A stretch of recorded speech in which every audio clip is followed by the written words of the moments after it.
Salut à tous, j'espère que vous allez très bien et on se retrouve pour une nouvelle vidéo à quelques jours de l'ouverture du marché des transferts, une vidéo mercato idéal du Real Madrid. Les amis, aujourd'hui c'est le vrai on parce que je ne serai pas le seul, je suis accompagné de El Rokma, un youtubeur football. Il parle du football, Real Madrid et beaucoup d'autres sujets intéressants toujours sur le football.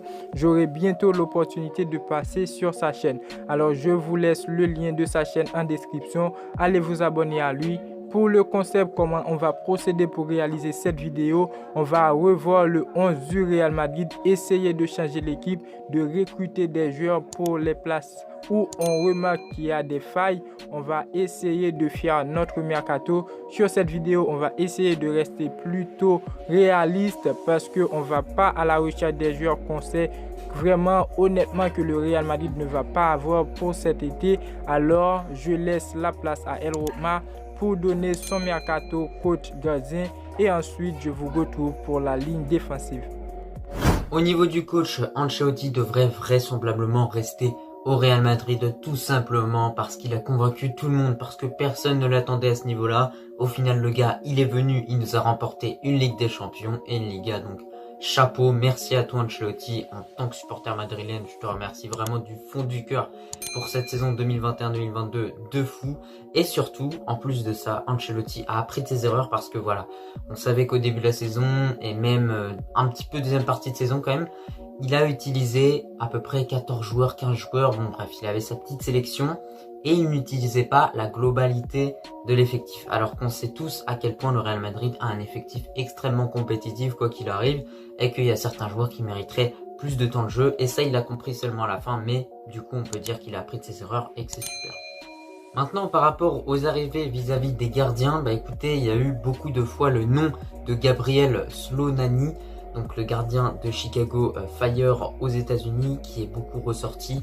Néanmoins, je pense que vraiment le Real Madrid devrait vraiment pas forcer pour ce gardien, tout simplement parce que y a Lunin et Lunin, moi je suis désolé, faut le respecter. Ok, il a fait des erreurs contre Cadiz, mais derrière il les a rattrapées. Moi je pense qu'il mériterait plus de temps de jeu et c'est inutile tout simplement de prendre un autre gardien. Désormais, je donne la parole à Vicky qui va vous parler de la défense. Ok, maintenant pour la ligne défensive, je ne souhaiterais pas faire grand chose. On a déjà assisté à la venue de Rudiger. Quand je dis assister, je ne parle pas de présentation, mais c'est désormais officiel.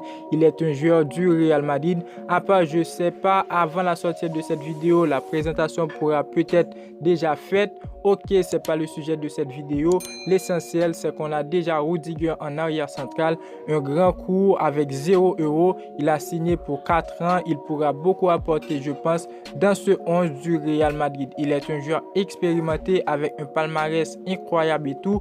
Un Ligue des Champions, un Mondial des clubs, un Europa League, un Super Coupe d'Europe, un Coupe d'Angleterre, un Coupe de Confédération et 2 fois dans l'équipe type de la saison de Ligue des Champions 2021 et 2022. Après, pour ses qualités, il est un défenseur central plus à l'aise du pied droit. Il est doté du sens de déplacement et d'une bonne technique de balle au pied, lui permettant de sortir avec les ballons pour attaquer, créer un contre-attaque. Je trouve son physique assez puissant. C'est un défenseur qui n'hésite pas à taper les avant-centres pour marquer son territoire, pour montrer qu'il est le maître de la défense comme Sergio Ramos.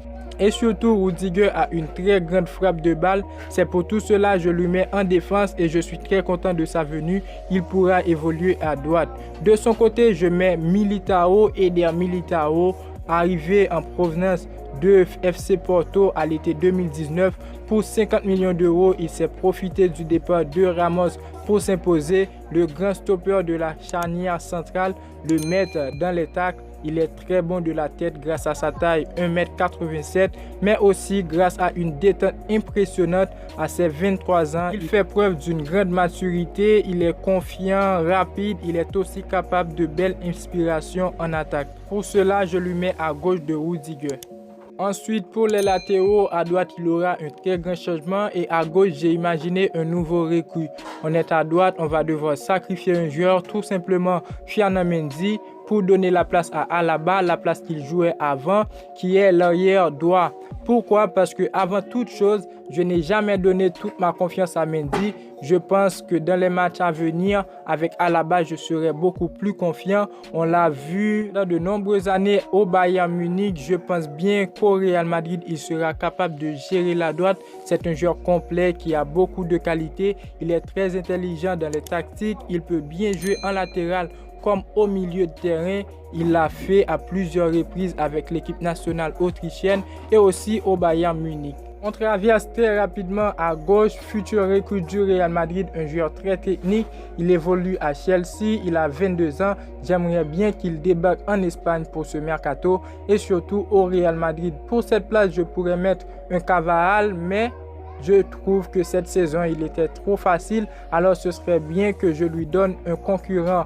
Après, je pense qu'il va se battre pour être titulaire. Mais dans ce 11, je mets James. Je pense que c'est un très bon joueur. Un arrière ciblé par le Real Madrid.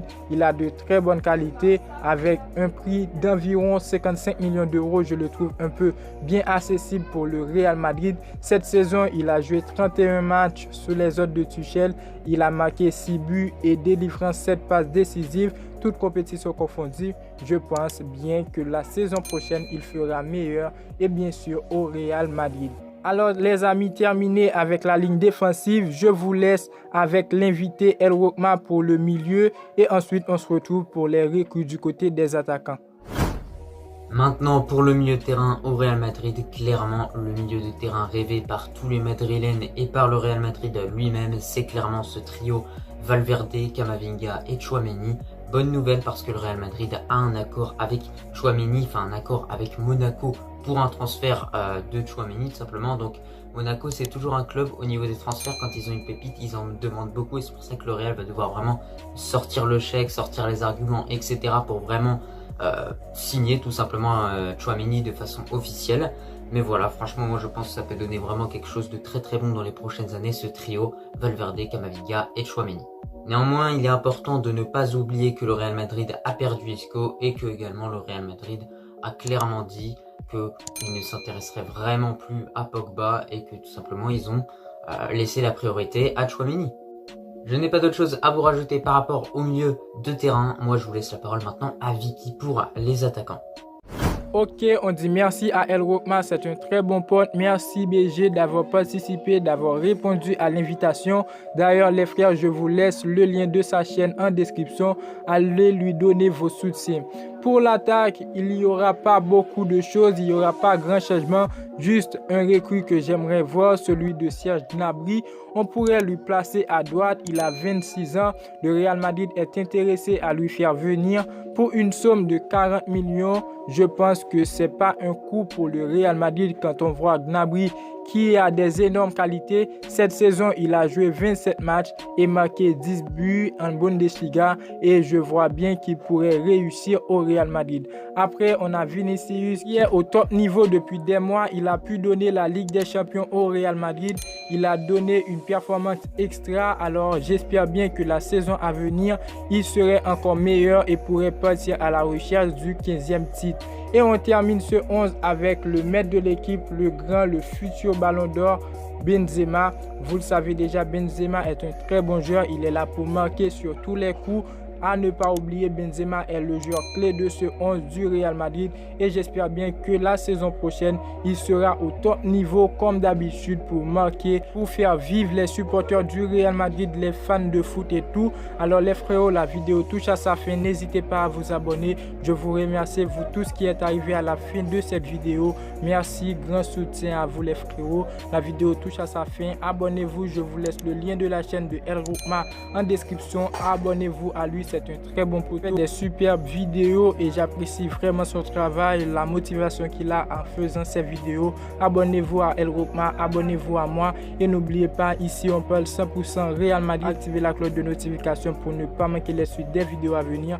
Je vise là-bas des 5000 abonnés et n'oubliez pas le pouce bleu pour me dire que vous appréciez le travail. Et moi je vous dis à très bientôt pour une toute nouvelle vidéo. Ciao, ciao.